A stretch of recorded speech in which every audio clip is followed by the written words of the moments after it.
The church was packed. Every guest sat in anticipation, waiting for the moment when the groom would appear at the altar. But when the doors opened, it wasn't the bride who walked in. It was me. Elegantly dressed, confident, with a sparkle in my eyes, and holding hands with the man who was now my fiancé. The silence was broken by murmurs of shock and disbelief. The groom turned pale. His arrogant smile vanished the moment he saw me. I lifted my chin and took a step forward, ready to show him, and everyone who had underestimated me, that I hadn't just survived, I had flourished. If you've ever been underestimated, betrayed, or felt like life had passed you by, this story is for you. Stay until the end and see how I turned betrayal into triumph. My name is Olivia. I was 52 years old when my world collapsed. For over 2 decades, I dedicated my life to my husband, Richard. I was a devoted wife, a loving mother, and a woman who always put everyone else first. I truly believed we had built something solid, that after so many years together, he still saw me as his partner, his friend, his life companion. But I was wrong.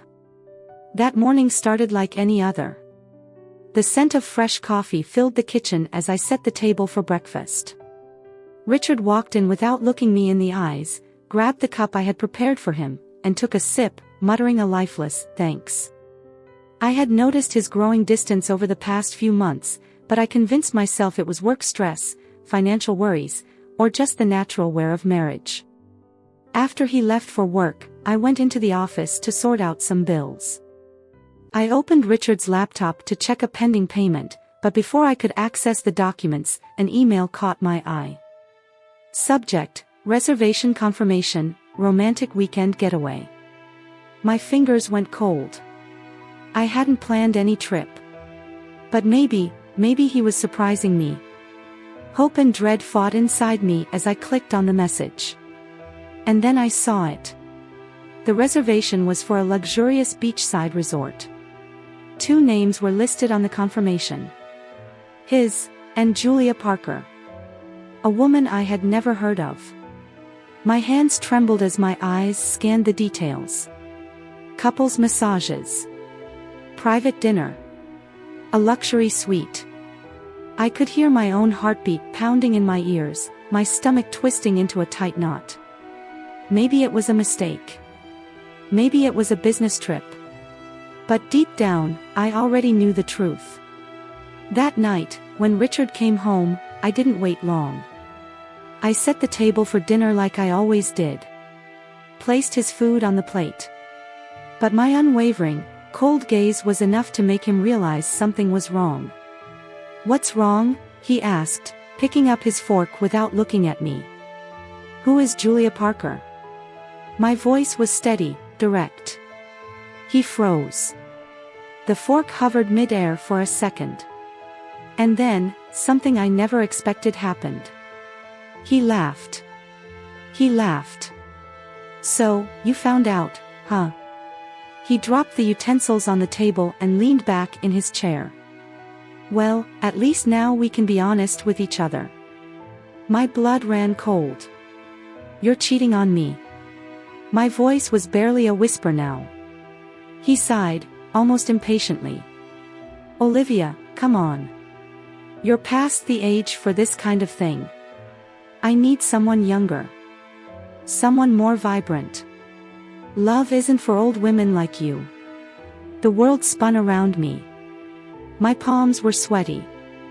My chest felt like it was going to explode. He wasn't sorry. He wasn't afraid of losing our marriage. He didn't care. I stood up slowly. My whole body was trembling, but it wasn't from weakness. It was rage. It was humiliation. It was the raw pain of realizing I had spent over 20 years with a man who had never valued me. "If that's how you feel, Richard, then go ahead. Be with your vibrant girl. But never underestimate me again. You may think I'm too old for love, but I'm at the perfect point to start over. Without you." He looked at me, stunned, maybe expecting me to beg, to cry, to shrink. But I didn't give him that satisfaction. That night, I packed my suitcase, grabbed some clothes, my documents, and walked out the door without looking back. The marriage was over, but something inside me had been reborn. I didn't know what was ahead. But there was something liberating about uncertainty. I was free. And it was time to discover who I really was. For years, I diminished myself. I put myself second. I accepted that love and passion were things that no longer belonged to me. But in that moment, as I looked at that man, I realized something. He wasn't my loss. He was my liberation. The separation wasn't just emotionally devastating, it was an earthquake that shook the entire foundation of my life. Richard didn't hesitate to leave me with almost nothing. He hired the best lawyers to ensure he walked away from the divorce practically unscathed. The house where we raised our daughter was sold. The savings we built over the years were divided unfairly. And suddenly, everything I knew, everything that gave me stability, was gone. I found myself sitting in a tiny apartment, surrounded by stacked boxes, feeling the weight of every sacrifice I had made over the years. For so long, I had been the one who always gave in. The one who forgave. The one who avoided conflict to keep the family together. And now, alone in that empty room, I realized that all the concessions I had made had never been enough to stop the betrayal. But unlike what Richard expected, I wasn't alone. My daughter, Emily, was my rock. When I told her about the divorce, her face reflected something I hadn't seen in a long time: outrage. "He did what?" she asked, her fists clenched. "How could he treat you like that after everything you did for him?" There was a fire in her eyes that I wasn't expecting. For years, I assumed my daughter saw her father as the provider, the unquestionable figure in our family. But in that moment, I realized Emily had always seen the truth I had refused to accept. "Mom, I don't have much to offer financially, but I'm here for you. You were always there for me. Now it's my turn to support you." I broke down.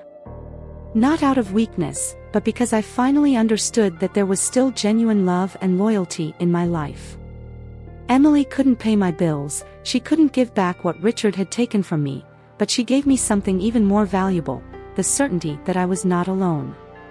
In the days that followed, she helped me organize my things, look for a new job, and take small steps toward rebuilding my life. Even with her own busy routine, Emily was always there, sending messages of encouragement, making sure I was eating, pushing me to leave the house. One night, as we sat in my modest new living room, drinking tea, she took my hand and said, "You think everything is over, but I see the opposite, Mom. This is your chance to live for yourself for the first time. No longer taking care of everyone else. No longer shrinking for anyone. You deserve more." And at that moment, I realized she might be right. Maybe the life I had been so afraid of losing had never really been mine. Maybe, for the first time, I had the opportunity to build something just for myself. Even if I had to start over from scratch, I knew I wasn't alone. And this time, I wouldn't let anyone tell me I was too old for anything. With little money and a broken heart, I rented a small apartment and started looking for a job. But who wanted to hire a 52-year-old woman with no recent experience in the workforce? I was rejected over and over again. My resume seemed invisible. I was invisible. I sent out dozens of applications. No response. I attended interviews where they looked at me with thinly veiled doubt, as if my age was a greater obstacle than my skills. "We're looking for someone with more energy," they said, trying to disguise their prejudice. "Are you sure you want to start something new at this stage in life?" they asked, as if I should just accept my own decline. The nights were long and lonely. I spent hours staring at the ceiling, wondering how I had ended up here. I replayed moments from the past, trying to pinpoint the exact moment when everything began to fall apart. I remembered the times I had set my own dreams aside to support Richard's, the opportunities one had turned down to take care of our home and family. And now, when I needed it most, the world seemed to be telling me that it was too late. But deep inside me, a spark was beginning to grow. I didn't want to spend the rest of my life mourning what was lost. I needed to rebuild myself. I started changing my routine. Instead of isolating myself at home, I forced myself to go out every day, even if it was just for a coffee, just to watch people, to remind myself that I was still part of the world. That's how, on a cold and cloudy afternoon, I walked into a small cafe to escape the biting wind. The aroma of fresh coffee and the warm glow of the space wrapped around me like a comforting embrace. While waiting for my order, my attention was drawn to an older gentleman sitting at a corner table, engrossed in a book. His slightly disheveled gray hair and reading glasses slipping down his nose made him look like he belonged in the pages of the very novel he was reading. Next to him, a steaming cup of tea sat untouched. I didn't know why, but I felt an impulse to start a conversation. Maybe it was the exhaustion of solitude, or maybe I just wanted to remember what it was like to interact with someone without the weight of my recent pain. But before I could find the courage, he looked up and smiled at me. "Looks like you need something more than just coffee," he said in a warm, soothing voice. I blinked, caught off guard. "Excuse me?" I replied, unsure of what he meant. He gestured toward my untouched cup. "You've been staring at nothing for at least 5 minutes. Whatever's on your mind seems heavy." I smiled, a bit embarrassed, but also feeling a surprising sense of relief. Someone had noticed me. "Let's just say I'm trying to figure out how to start over," I admitted, without going into details. He studied me for a moment, then closed his book and slid it toward the center of the table. Working with books helped me start over when I needed to. Maybe it can help you, too. That's when I noticed the name of the bookstore on the bag beside him. James and Company. Rare books. "You own a bookstore?" I asked, suddenly intrigued. He nodded. "Small, but mine. I used to work with numbers, but I realized words were far more interesting. What do you think about working with me?" I know it may seem simple, but sometimes, being surrounded by stories helps us write our own. A lump formed in my throat. It wasn't pain. It was hope. It was the first time in a long time that someone saw something in me beyond age or failure. James didn't ask about my past. He didn't make me feel inadequate. He simply offered me an opportunity. And I accepted.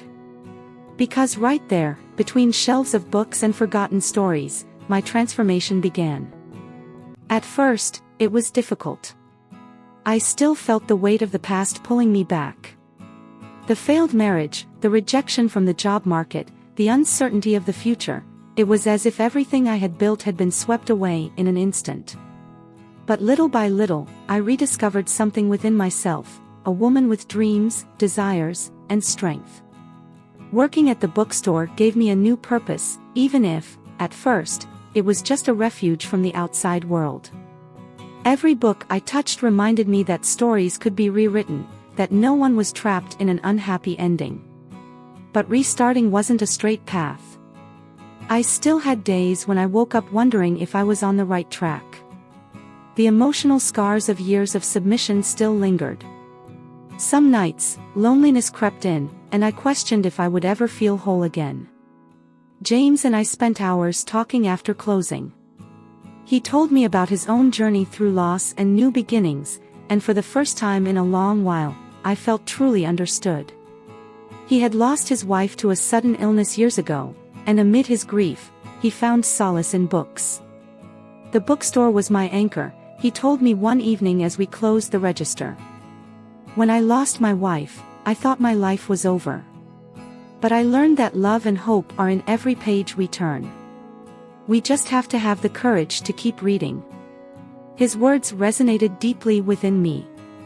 I had never allowed myself to think about the future since Richard abandoned me. Whenever I tried, fear paralyzed me. But James made me see something different. Life doesn't end with pain, it transforms. And amidst it all, James became more than just a friend. He saw something in me that I had long forgotten. He looked beyond the broken, betrayed woman, beyond the wrinkles I had started noticing more often in the mirror. He saw strength. He saw possibility. There was something comforting about his presence. James was patient, never overstepping the boundaries I still needed to keep. He encouraged me to make my own choices, to see my worth outside of any relationship. One night, after we locked up the bookstore, he took my hand. "You're stronger than you think, Olivia," he said, his voice calm yet firm. "And I would love to be part of your new story." My heart, which I thought would never beat fast for someone again, skipped.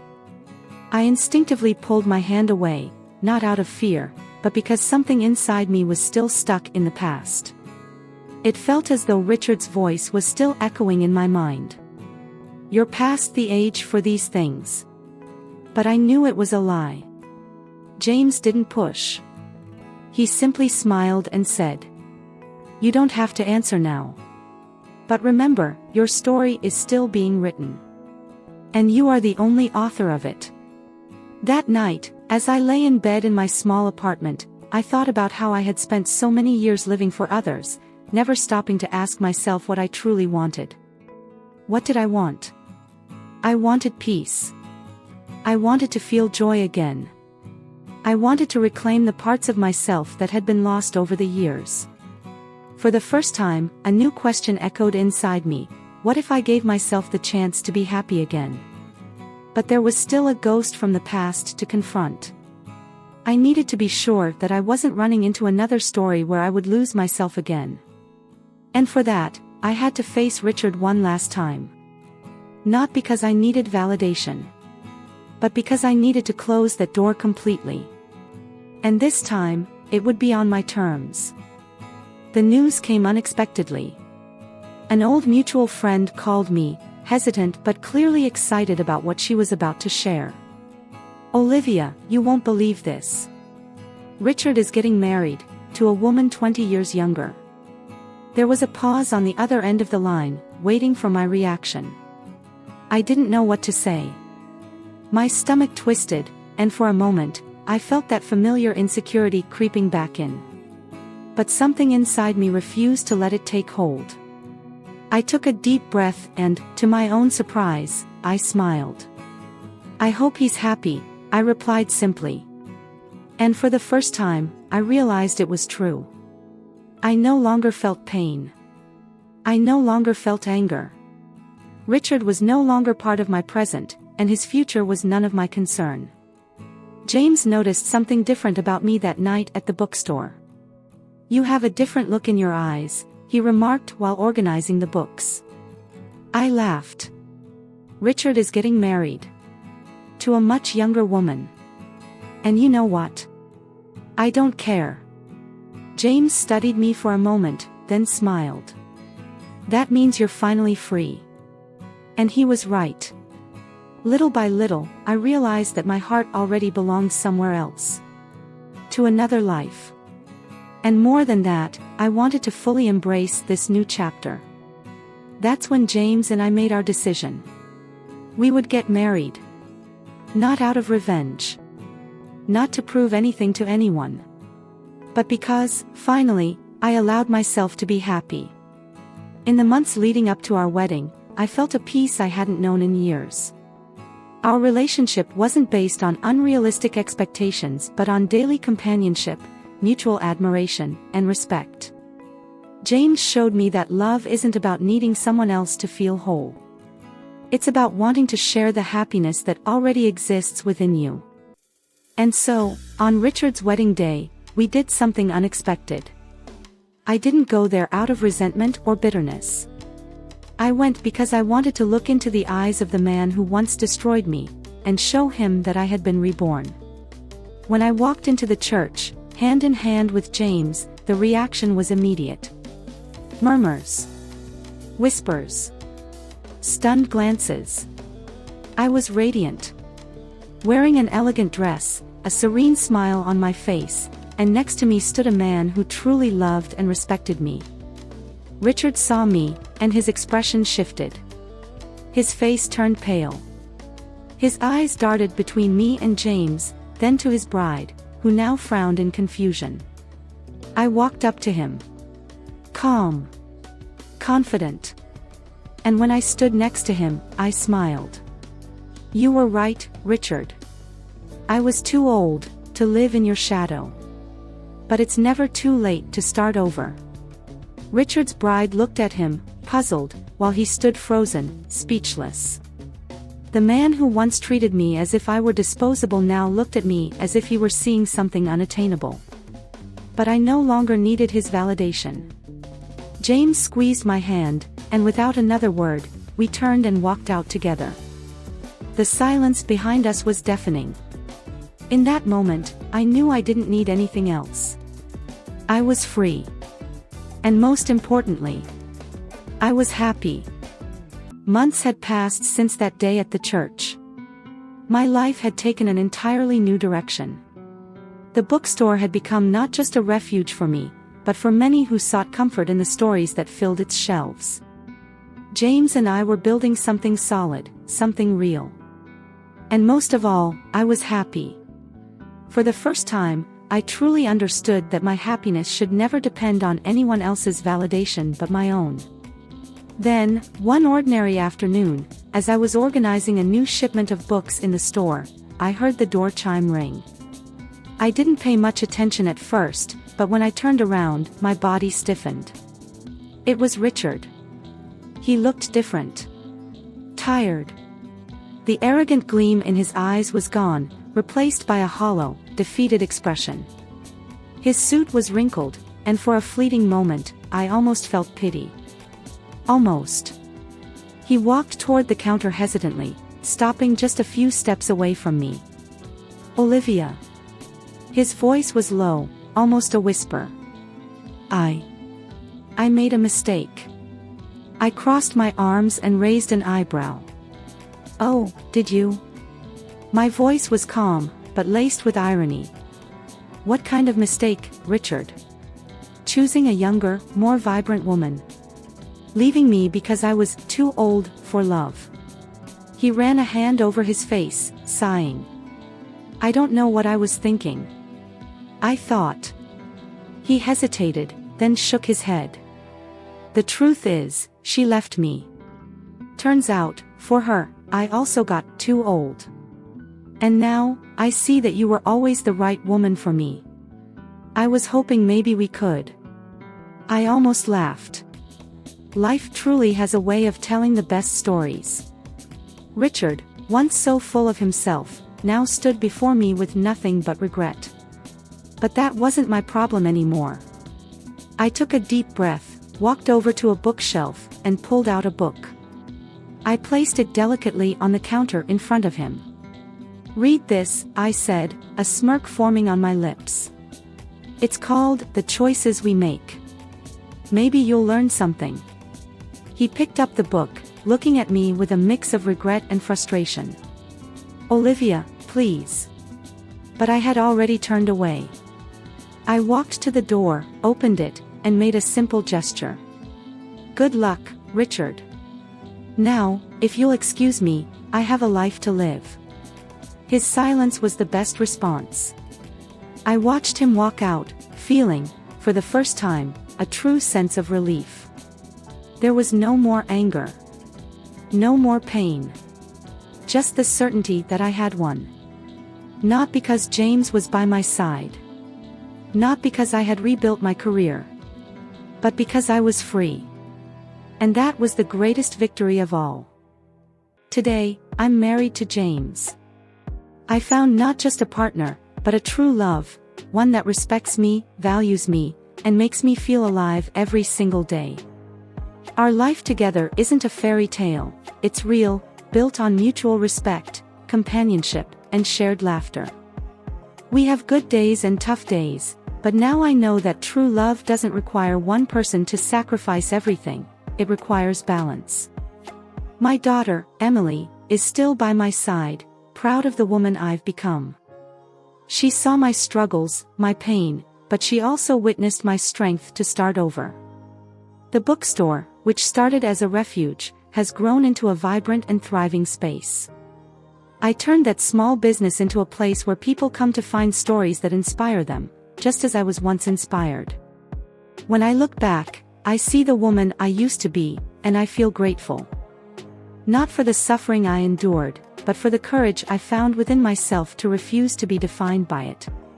If you've ever felt like your life was over because of a cruel twist of fate, remember this. The most beautiful chapter of your life is still waiting to be written. And you are the only author of your story. If this story touched you, subscribe to the channel and turn on notifications so you don't miss the next inspiring stories of resilience and transformation. Share this with someone who needs the motivation to move forward.